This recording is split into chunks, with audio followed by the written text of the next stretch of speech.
You got to read the room here to me if you're Melania Trump and Donald Trump. You guys knew Jeffrey Epstein. There's no running from that. They have always admitted that as well. But the people want truth here. And yeah, she gives the nice statement at the end about the victims, but that almost feels like a little add-on to be like, I'm all for transparency, while trying to say like, yo, nothing to see here, stay away from it. That has a Streisand effect when you do that. And that's why I joke at the beginning of this episode where it's like, you should take shit like this with a huge grain of salt.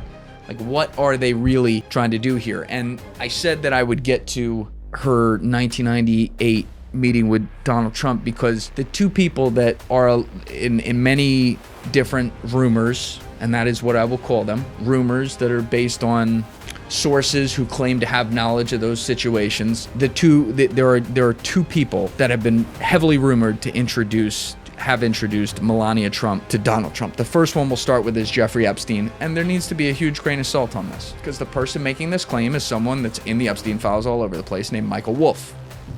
You've heard me talk about Michael Wolff before. He's an author.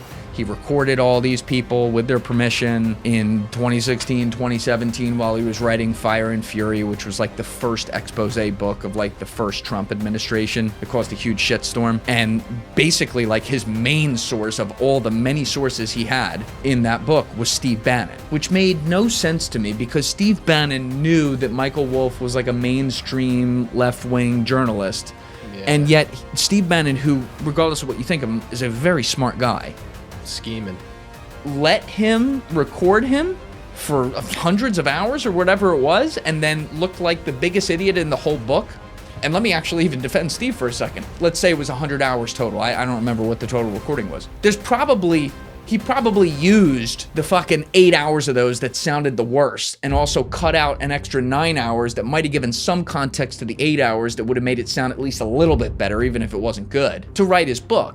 And yet, even after that, Steve Bannon maintained a close relationship with Michael Wolff, so much so that that was a part of the connection. I don't remember the total specifics there, but like there was a three-way connection, between Epstein, Bannon, and Wolff in like the 2018, 2019 area after Bannon had left the White House. That's interesting. Yeah. Very. Right?